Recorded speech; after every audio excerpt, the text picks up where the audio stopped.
have 3 separate talks which focus in more detail about the modeling aspect, because our focus really here was to provide enough detail to this modeling subgroup for an understanding of what our proposed modeling plans are and how they're coordinated.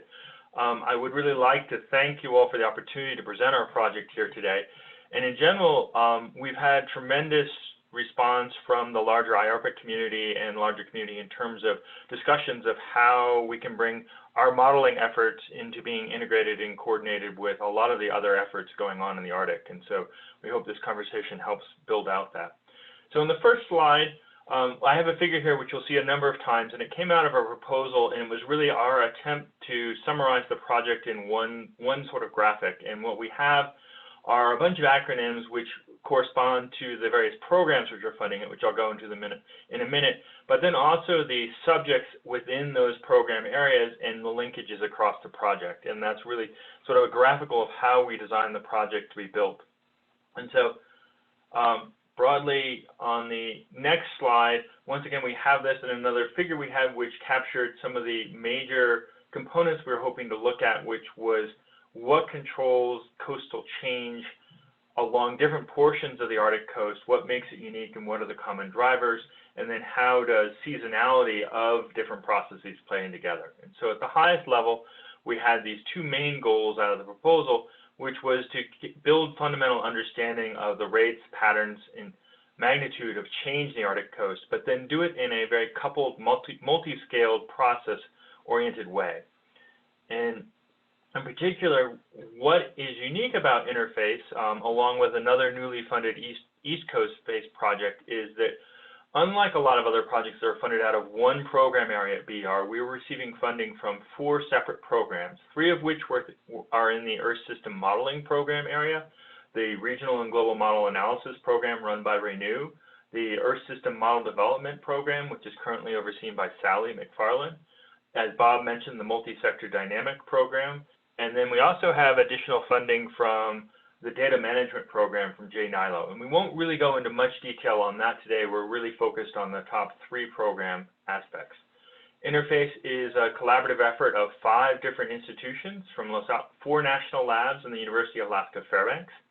And as we said, we really were focused on building a cross-cutting and integrated interactions of it, and really looking at the feedbacks between human and natural systems will be, and how a changing Arctic will affect those feedbacks.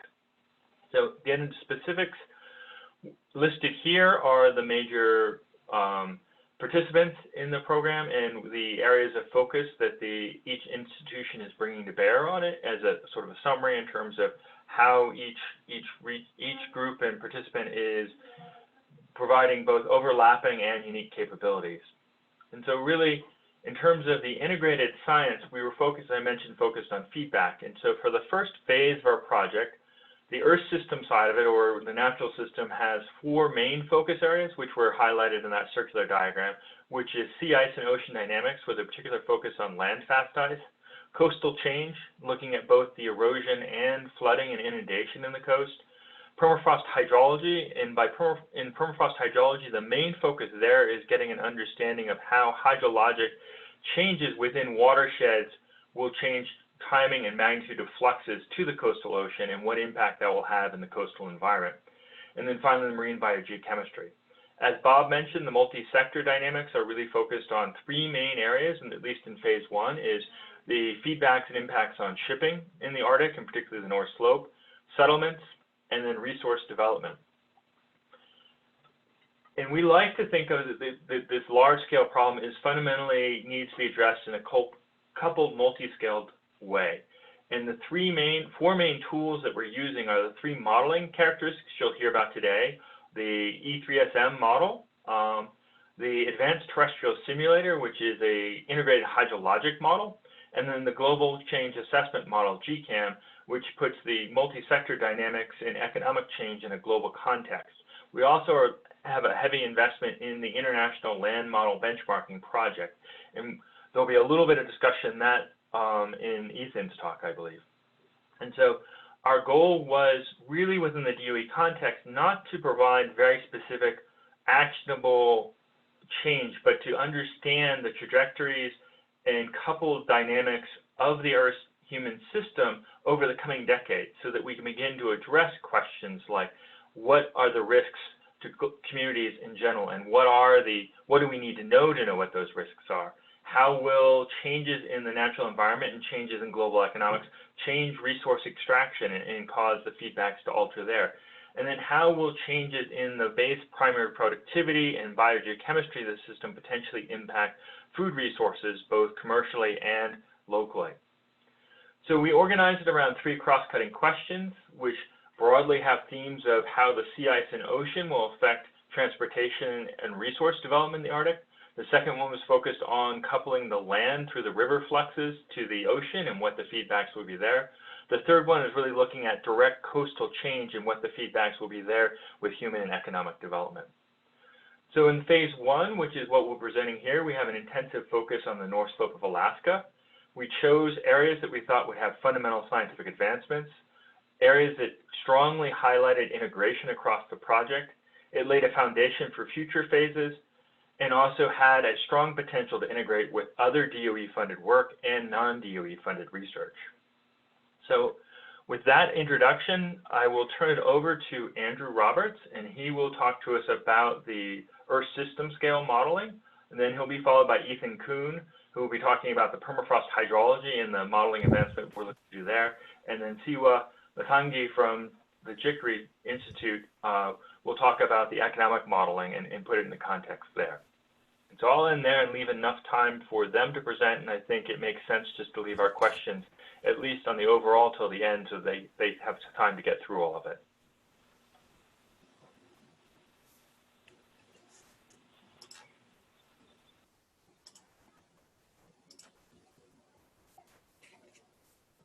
Hello, hopefully you can hear me. Yes, we can. Yes. So I'm going to just give a very brief overview of the ocean and sea ice modelling, its model development and some model analysis we'll be doing. There are quite a lot of technical details in my slides. I'm just going to focus on the salient points, and I've really put them in there so it's on the record on the ARPIC website for the future. I also would like to highlight, while I'm talking of the different collaborators we're working with outside of InteRFACE, some of whom I've listed here: Elizabeth Hunke, Phil Wolfram at Los Alamos, Andrew Marnie, University of Alaska, working on Landfast ice, Mary Louise Timmermans, working on mixing, and Tim Stanton on under ice fluxes.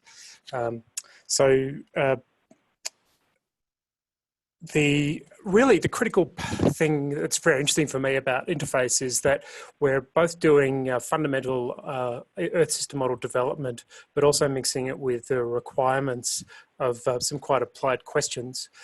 So one of the important things about modeling coastal regions in the Arctic is that really to do it properly, we just have to model the entire Arctic well. So I'd like to show this streamline plot here from a high resolution version of E3SM that was published late last year. And you can see that where sea ice is generated off the coast of Russia and Siberia, it often ends up off the coast of Alaska. So we have to get the entire circulation of sea ice in the ocean right and at an acceptable level in E3SM in order to be able to even consider coastal oceanography and sea ice and land interactions. And on top of that, we also need to be able to resolve certain features in order to attack questions for multi-sector dynamics, including resolving shipping channels, which you see on the right here in the pink tracks. So in order to do that, we're very lucky to have the tool of E3SM that we can refine our mesh and provide high resolution in some places and low resolution elsewhere.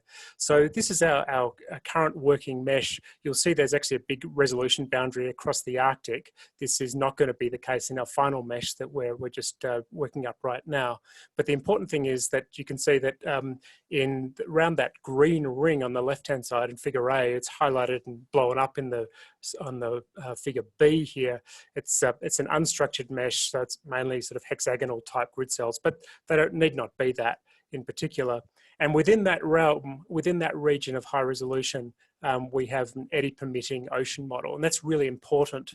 On top of that, we're also able to resolve these shipping channels in the Arctic, which you can see in figure C on the right-hand side in the mesh that we're working up right now. And if we compare that to, say, lower resolution CMIP type models, CESM in A and E3SM in B, we just can't resolve those channels particularly well.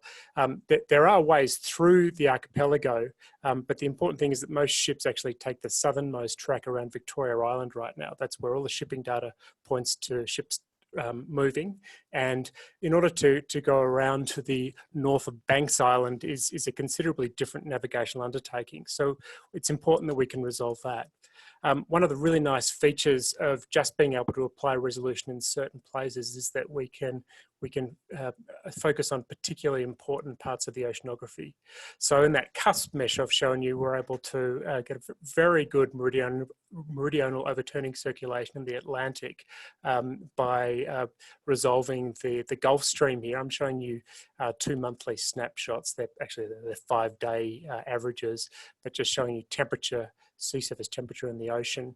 And on the right-hand side here, you can see a comparison with the rapid array at 26.5 degrees north. So we're getting really very close values to compare with the observed meridional overturning circulation.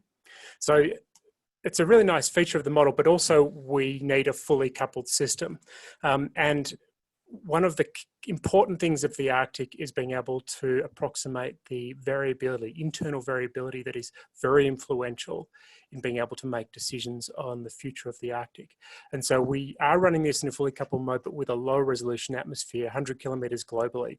We do suffer some consequences for doing that, but the important thing is that we're then able to pick up on many more Ensemble members, and it's more computationally efficient than had we used a higher resolution atmosphere. So that's a deliberate design choice. It has compromises both ways, and that's the thing we've chosen. But I'd like to focus on this particular point here, 3. We have targeted model development analysis methods that directly address core Arctic coastal science questions and that are immediately ready for application to E3SM. So what I'm going to show you of the changes or developments we have in E3SM are not the be all and end all of coastal modelling. They're things that were ready to go. And that's the focus of our phase 1 part of InteRFACE. So all of these processes represented in this figure for sea ice are important, and many are already represented within E3SM. But some can do with a lot of improvement, including ocean mixing, and some we're not including at all, including wave ice interaction and landfast ice. And so these are the changes we are working on right now: landfast sea ice implementation in E3SM, ocean stratification mixing improvements or changes, wave sea ice interaction, incorporation of explicit benthic biogeochemistry, and not to mention data fusion methods to understand the verity of our model. So for the landfast sea ice component, we are adopting some work done by Jean-François Lemieux, and I'll just highlight here the collaboration with the SICE Consortium. This is already in existence in the SICE Consortium dynamical core. We have to make some adaptations for the E3SM dynamical core, but that's the method we're going to be using for landfast ice interaction. And the hope is that we'll be able to come up with specific ideas of the range of possible changes in landfast ice through the archipelago that could affect shipping. That's just one example of the possibilities there. In addition to that, a key feature of the Arctic that large-scale Earth system models have difficulty simulating is stratification in the Arctic. It's very common for temperature and salinity properties of the Beaufort Sea in the upper ocean to be quite poor at times, and so we're really working hard to see if we can improve that and reproduce these warm haliclines and cold haliclines that have been observed with ice-tethered profilers. This is work by Mary-Louise Timmermans, and so Luc van Roekel is leading this part of implementing a higher order closure mixing scheme in place of KPP, which is the mixing scheme typically used in most models at the moment. And one of the key features of this is to be able to improve non-local transport. So that's transport, that's mixing that occurs at the subgrid scale level, but it's a much larger scale than very, very small turbulent features in water. In addition to that, we are implementing wave sea ice coupling. So already in E3SM, WaveWatch 3 is running. And it's a very expensive thing to do. It's typically about 3 to 4 times more expensive than just running the ocean model alone. And in the SICE Consortium IcePack physics package, we already have, thanks to Elizabeth Hunke and Letty Roach, a flow size distribution. And so in InteRFACE, we are going to couple the two. So we anticipate this is going to be probably the most difficult of the implementations owing to the expense of the wave model. So we've got our thinking hats on at the moment of how to improve the runtime of our models for that. So all up, we have this very ambitious simulation plan here, but the key focus is on ensemble generation. So there's a lot of information on this slide, and I don't expect you to take it all in. The key thing I'd like you to see here is this,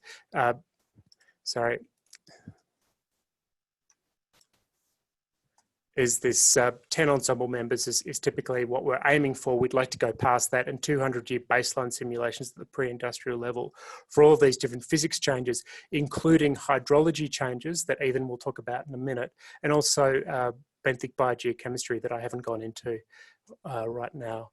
In addition to that, we've established a key set of data sets, measurements that we would like to use to evaluate our model. And one part of that that's really important is being able to use altimetric satellites, ICESat, CryoSat-2, ICESat-2, to evaluate the accuracy of our sea ice simulations. We actually, Alice DeVivia, who's on the line right now, and I've been working on a paper on this, and I think it's a very effective way of evaluating a model that hasn't really been done so much in the past. There are many questions we're working to answer, but I've chosen particularly some cross-cutting ones here that we're working for, and that's how will reductions in sea ice thickness and extent alter transportation, resource extraction in communities along the North Alaskan coast and across the Arctic, and how will riverine fluxes change, and how will these changes alter feedbacks between the sea ice, ocean circulation, and marine biogeochemistry. So hopefully that gives you a taster of what we're doing, and I think my time's up, so I'll pass over to Ethan. Thank you. Hi, do we have any clarifying questions for the previous talk, for Andrew's talk? If not, we'll move to the next one.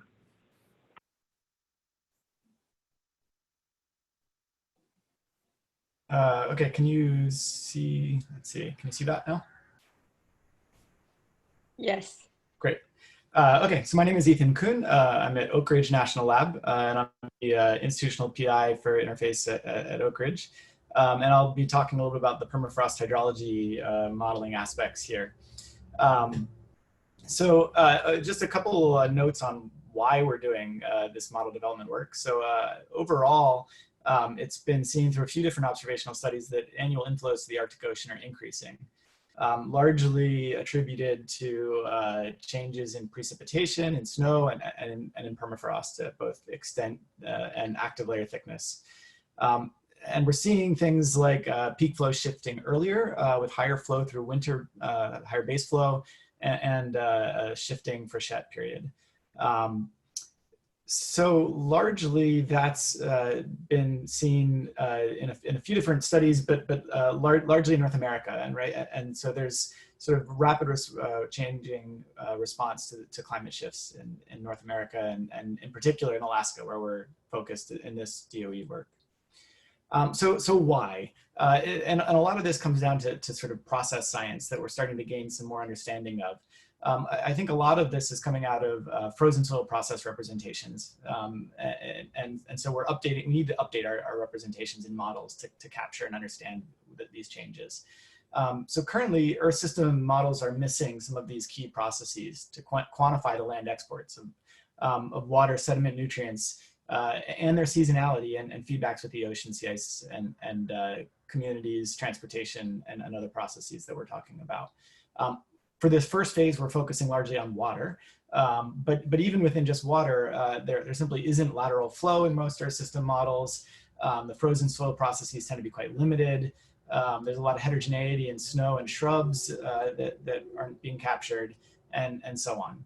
So you can see in this figure, as a great figure that's I like a lot, from Kathy Wilson out of NG Arctic, showing continuous versus discontinuous permafrost and some of the flow pathways that are happening here.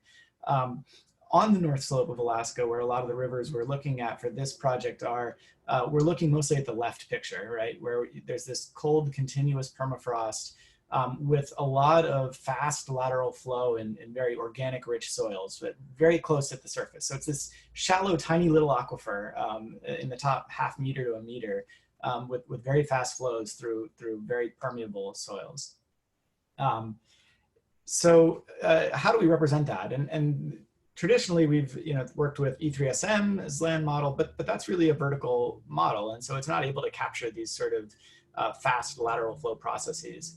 So the Advanced Terrestrial Simulator, ATS, is a code that was developed as part of the NG Arctic project, a DOE project looking at ecosystems and ecohydrology. And in that code, we've been able to sort of look at the scale of watersheds and at the scale of small features like ice wedge polygons and things like that, really handle sort of 3D and two-dimensional simulations of that very high resolution of cold region processes. And through that, we've been able to do a bunch of studies looking at are we capturing the right soil physics and soil processes to represent these changes. So this is just a whole bunch of plots, but I'll focus on a couple here. On the farthest left plots, you're seeing comparisons of ATS model evaluation against lab scale experiments in freezing soils. People tend to forget water does strange things when it starts to freeze in cold soils. There's even at temperatures that are much colder. This is in Kelvin, unfortunately, but you can see the zero front here at where it starts to drop off. There's a lot of water, a lot of liquid water left over, even at -10, -15 degrees C. Similarly, as you're freezing into partially frozen soil or partially saturated soils, there's this process of cryosuction that's happening where effectively you're pulling liquid water into the freezing front. And so a significant amount of transport can happen even in the vertical in sort of these very narrow length scales by these processes of cryosuction and of water in frozen soils. So in NG Arctic, we've done a lot of work in evaluating a lot of this model now, comparing on individual polygons of thaw tables. So that's this magenta line here is tracking through the early summer, the active layer, the layer of permafrost that's thawed each summer. And then tracking in black the simulation results, and in red the observed results of water table. And we're able to do a pretty good job of representing this through these complex processes of freeze and thaw. So the question then, the next question that we've looked to address here in InteRFACE is really then, but does that matter, right? So we've got a lot of complexity here and the ability to represent a lot of these processes, but we're not exactly sure when, where, and to what extent these extra processes, which significantly slow down computational time and make these simulations harder, when they matter. So one of our key aspects of this work is identifying how sensitive are the exports of water to active layer process representation.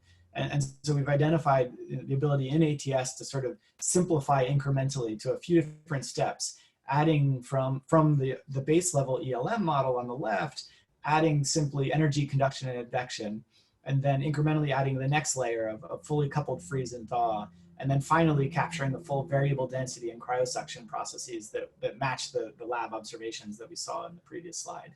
And really understanding, when do these things matter? Now, the key question then becomes, can we do this now at the full river basin level? And so we've chosen to take a deep dive and develop a multi-scale model to represent here the Saginaw-Arctic river basin in northern Alaska. You can sort of see in the upper right corner where this river basin is. And effectively, this process that is really a multi-scale model that we don't think we can afford to just throw down a 3D simulation of this entire thing and hope to resolve it at the needed resolution to capture these discharges. So instead, we've identified this process by which we're doing decompositions into subcatchments, about at the HUC-12 level or so. We're identifying a sequence of typical or characteristic hill slopes on each HUC-12, characterized by a variety of sort of ecotype or ecotone type concepts of slope, of aspect, of landscape and vegetation type, land cover, of soil type, of meteorological data, and so on. And using a variety of data sets, we think we can sort of get this collection of hill slopes within each catchment down to a manageable number.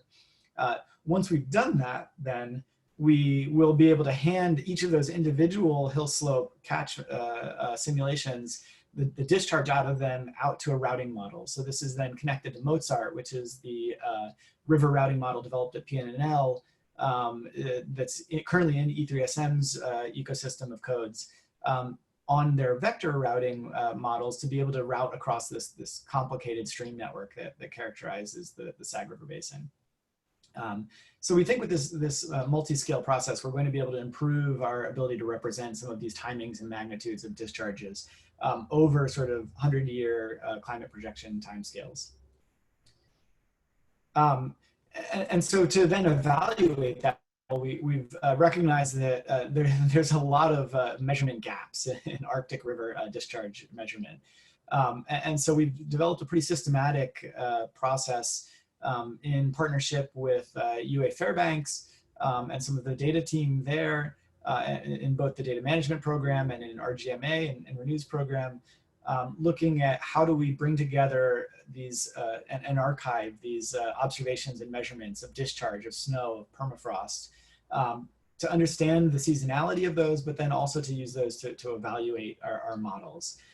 We're partnering with a bunch of different local groups, including UAF, including who's a funded part of the project, but also including groups like the Arctic LTER, NG Arctic, people at the Tuluk site, of course, and other places. Again, trying to improve these predictions. And so to do that, then we're using the ILAM tool to finally build out these comparisons. ILAM is the International Land Model Benchmarking Program, is a tool that's been used largely for Earth system models only at this point, to do these kinds of model evaluation and intercomparison efforts. And so we're looking to extend it now to be able to capture river discharge and to be useful then for sort of more regional and local scale models as well. To do that, we're sort of standardizing a lot of model output, a lot of data sets, and adding those data sets in to be available to the ILAM platform to download and use as their tools. And the big thing about ILAM is that it really provides these sort of advanced metric capabilities, both of visualizing, like on the left here, visualizing a whole suite of metrics and understanding how each code, the x-axis is responding on the y-axis to these suite of metrics. And then being able to sort of graphically understand these metrics. So we'll be adding both new metrics to ILAM and also adding new capabilities within ILAM to read and work with these types of models. And I'll finish this with just sort of summarizing one of these feedbacks that Andrew was talking a little bit about, focusing on the natural system here as to how we think this fits into the ecosystem of codes. So looking at this question of examining the timing of freshwater fluxes, and we know that should have a significant effect on ocean stratification. Ocean stratification has feedbacks and feedbacks with the atmosphere drive changes in sea ice, including potential for rapid sea ice loss. We've seen through a variety of work in the literature, including Dave Lawrence's 2008 paper, this sort of correlation between sea ice extent and October, November, December temperature anomalies in air temperature above permafrost.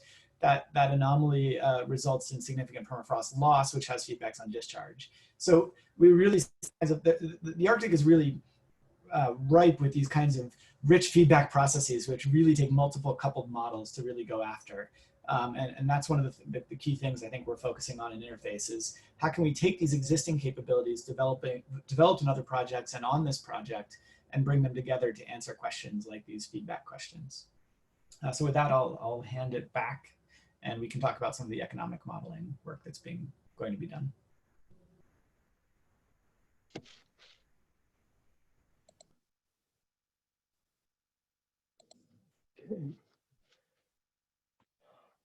Okay, my name is Siwam Sangi. I hope everyone can hear me. I'm here at the Joint Global Change Research Institute of Pacific Northwest National Labs, and I'm part of the multi-sector dynamics team. In fact, I'll show you the next slide, which shows how that team has been distributed over the, yes. Excuse me, we can't see your slides, or is it just me? Oh, I'm very extremely sorry. Let me first of all, excuse me. I'm looking for the share button. Yes, sorry, I forgot that very important first step. There we go. Okay, now I will maximize the screen.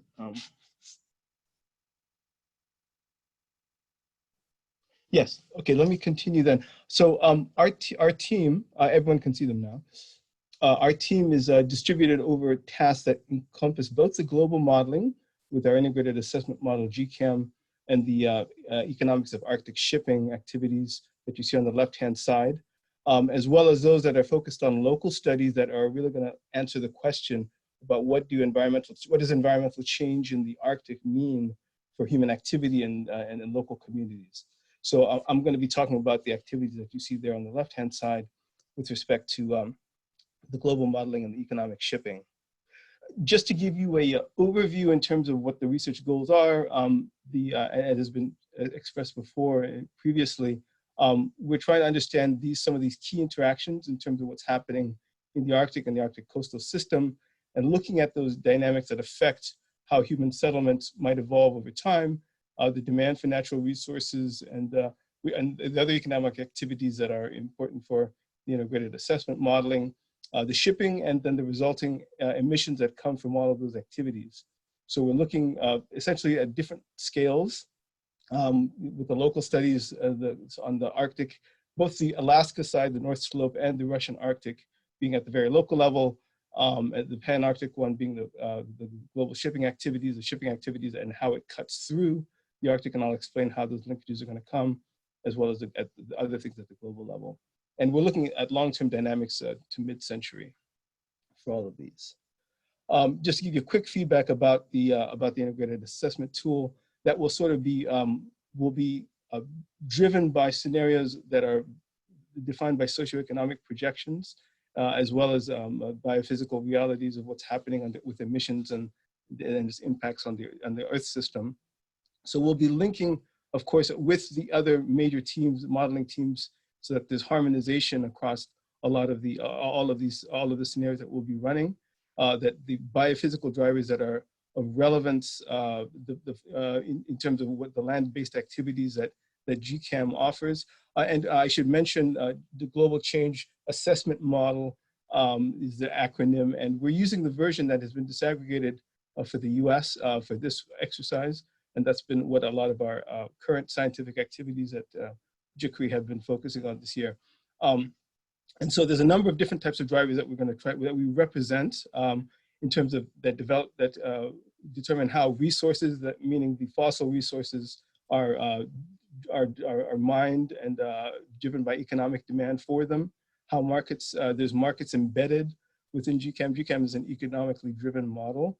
And so all of the socioeconomic drivers of income change, population change, translate into supply and demand shifts and trade flows that get resolved at the global level. And so you can include some of the other socio-political scenarios, which actually will link to some of the work that is going to be carried out at local scale, so that the people that looking at how human settlements and human activities are carried out at the Arctic, both on the Alaskan and the Russian side of the Arctic, can also link to those same socioeconomic scenarios that we're going to be looking at. So that's just to give you a sort of a general overview of how different things link within GCAM, and how we're going to try and relate them directly to what's happening in the Arctic region. So let me focus on in terms of what was on the agenda in terms of the shipping, because that relates quite directly to what Andrew was talking about and others in terms of how changes that are happening directly in the Arctic in terms of evolution of sea ice, its disappearance at different points in time, how that translates into opening up of possible pathways for transport. And that's actually what we'll be modeling directly. It'll be, I mean, GCAM does have within it a representation of transportation, but we're going to be doing a model that's very new in order to work at the scale that we've been talking about. And we'll be doing all the necessary testing and validation. And that's challenging. It's always exciting in a scary kind of way because you're doing something that's certainly not new to the research community. And luckily, as we've been discovering as we go through our lit review right now, that there's a really good body of literature out there, mostly in the transportation geography. And so that's what we're going to be building on and adapting it specifically for our model. Now, because we're very new in the process, in fact, as I'm speaking to you, we're about a month into being able to work on this project due to some contracting issues. We're at early stages still in terms of building the model. The motto starts simple, maybe too simple, and then you get a proof of concept so that things make sense at a very macro scale, and then you can start to disaggregate, get finer scale, and calibrate as needed. Ultimately, we will link this to GCAM, but we are running it as a standalone and developing it in parallel. Now, what I'm showing you there is a very simple transportation network, the simplest you can possibly imagine. It fit well within the slide. The only reason I'm showing this to you is just to illustrate that, well, normally what has been going on in the transportation geography literature is that you have a cost minimization principle that shipping goes according, that drives shipping. And that will certainly be there because those costs are going to be very important. In fact, we're going to use some of the literature that gives you the effect of oil prices on shipping costs as well. That's the important feedback that we're going to try and introduce. But the only thing I wanted to call your attention to is that there's also an important economic component. And I'm not sure if you can see my cursor moving over the welfare representation there in that, but there is supply and demand. Our model is endogenous, it responds to prices. And so as socioeconomics evolves, as the cost of resources and the prices of various things, of commodities evolves, the shipping pattern should evolve accordingly. So it's not just going to be determined on the shipping costs that we will define according to how the sea ice evolves and what is entailed in terms of the need for escort by icebreakers or the types of ships and the types of power and fuel that they're going to consume. So what we're doing right now is a scoping exercise. We're looking across a lot of literature to try and see where the best data, first of all, where the state of the art is, where the best data is, and so we can start building something that's appropriate to that. And we're gonna start laying out our ideas in the scoping paper that can kind of put things down on paper for ourselves and also for review and critique by others. And that's just an example of some of the data that we're trying to grab. So immediately in the next 6 months, the paper that I mentioned is going to be developed. We're actually right now working with Andrew and his team to try and get some of the sample outputs from his model to try and prepare ourselves for when we're actually going to be receiving the actual scenario data. And so we can adapt our system to receive it and process it very simply, very, very quickly for analysis. The very simple model that I mentioned is also being built and is being refined based on what we see in the literature. And we're going to start, as I said, mentioned simple, but of course, get to the level of complexity that's needed, such as disaggregating by seasons or months, because that's obviously shipping is not a year-round activity in that region, although it might become more so into the future. But we have to have a resolution that's appropriate for when different routes are open and at which points in time and at what the cost involved is. And as we can start with a very coarse network, but then get much finer as we go forward. So that's over the next that's in the immediate term, the next 6 months, which is essentially the rest of the first year of the project. Ultimately, of course, we want to fully develop the model and be able to link it to GCAM and also account for the emissions coming from shipping and add it to everything else that GCAM's already taken care of in the rest of the Earth system. have full linkages that I mentioned to the E3SM outputs, and be able to, and there's a development of a navigability index that we will essentially be using that is to be defined, that we're currently working on with their team, so that we can be able to adjust, the model can be able to adjust the shipping patterns according to how navigable certain routes are at different times of the year. And as I mentioned, we're doing full linkages ultimately to GCAM. We're using a mathematical programming approach for the moment, just because it's the best suited to the data that's available.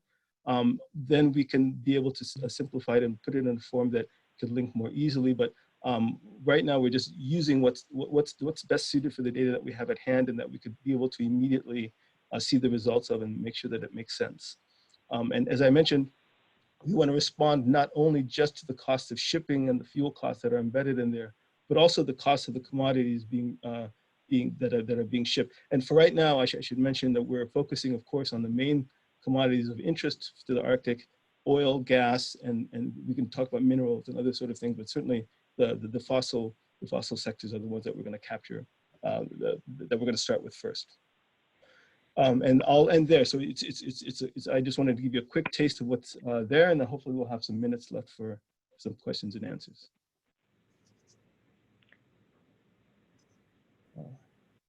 Thank you, Siva. So, Joel, do you want to quickly do a one-line summary, and we'll take a few questions if you don't mind. We will. Some of us can stay on for a little longer, but let's just go on to the summary and the questions.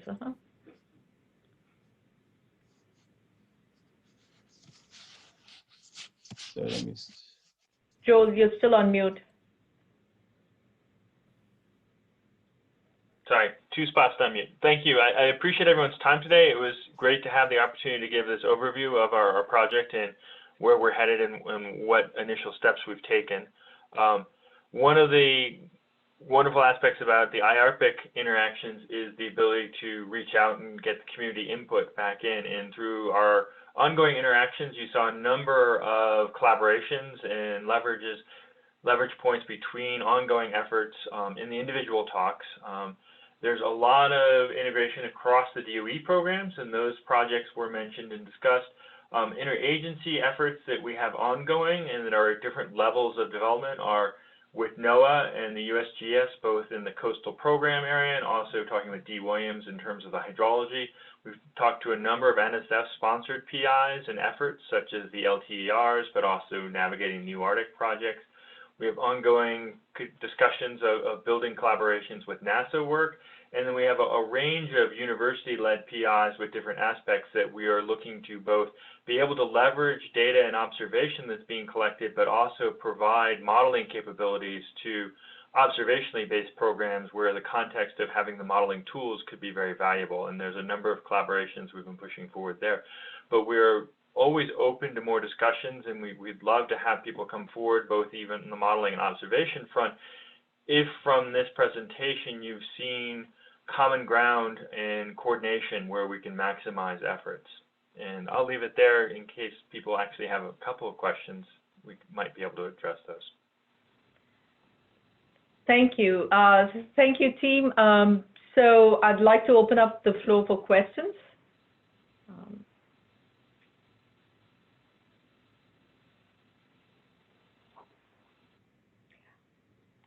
I know a lot of different activities were presented and in quite a bit of detail, so feel free to chime in with questions, concerns, things that can be used to improve the project, collaborative points, and so on.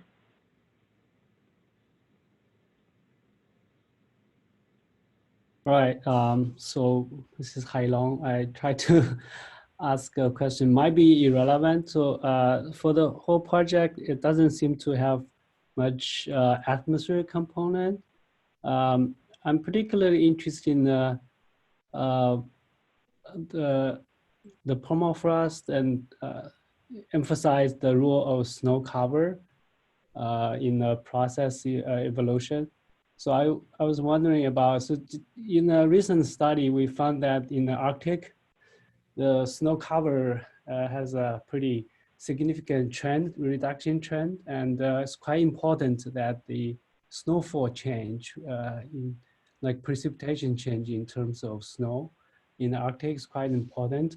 In this project, do you have a plan to actually look at how this kind of atmospheric impact on the permafrost or sea ice and ocean, the planned work?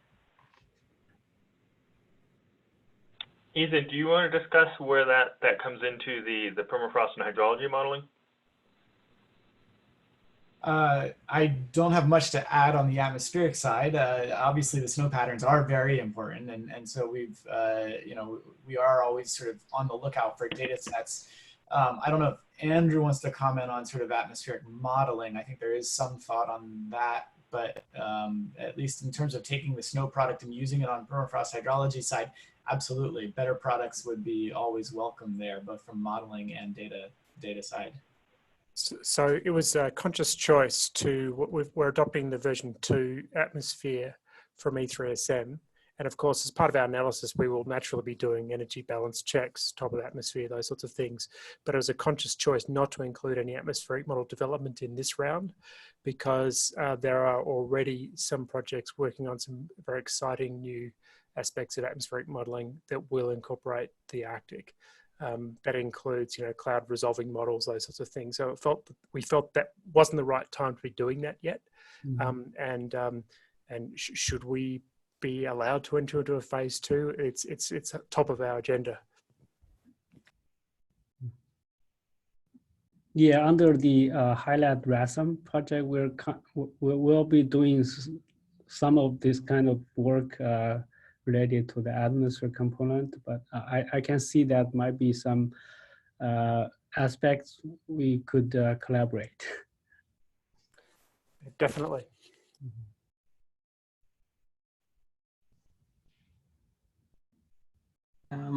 I'll ask a dangerous question. So I guess when I think of coastal processes, I think of erosion, subsidence, wave interaction on the coastal areas. Andrew cautioned that for the first round here, you're using models that have been developed, models that are in place. Do you see this project then in the future addressing more of the processes that are not simply just within the realms of each of the individual models, the ocean versus the land, but the development of some type of interactive processes that are specifically geared towards coastal processes? Yes, definitely. And so that's a component. We do have a large chunk of the project dedicated to better understanding the coastal change, and particularly a lot of it being based at understanding what are the key drivers we need to know to get predictions off of the coastal change. That's a key component the Sandia group is working with us. They have a very detailed coastal erosion model, which is very highly parameterized, and using that to begin to understand at what levels we can generalize it and at what scales we can.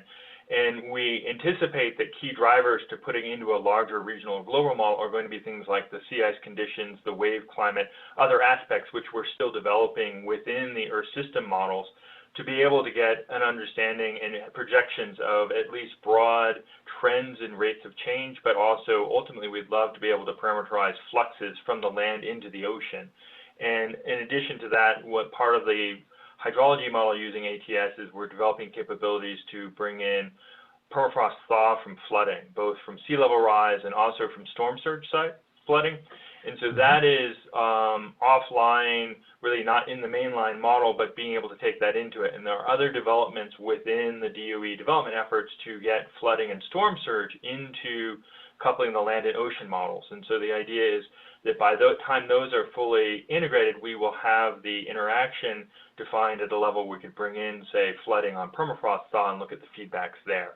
And so those are components where the current Earth system models aren't mature enough, but we're working with other smaller scale models and a lot of data analysis to get that trajectory so that hopefully in a phase 2 that would become integrated into the effort.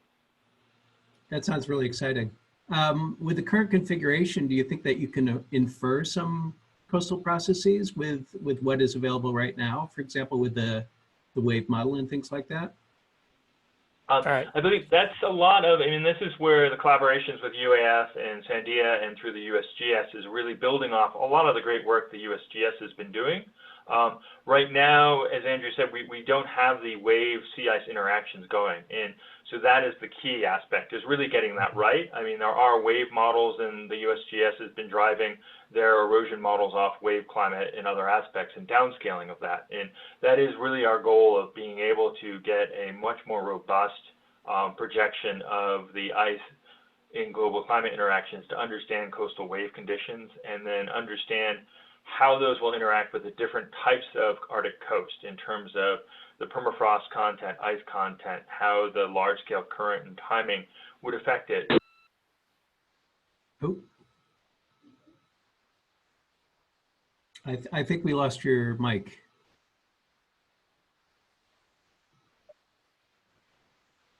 Joel, we lost you.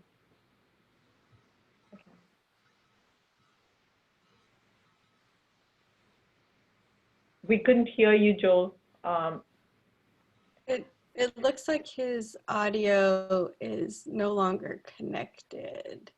Oh. Okay, but that sounds very interesting.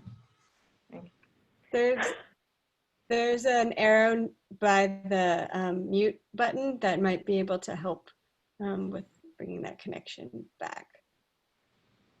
Okay. Any other questions, and maybe others in the group can try to answer that?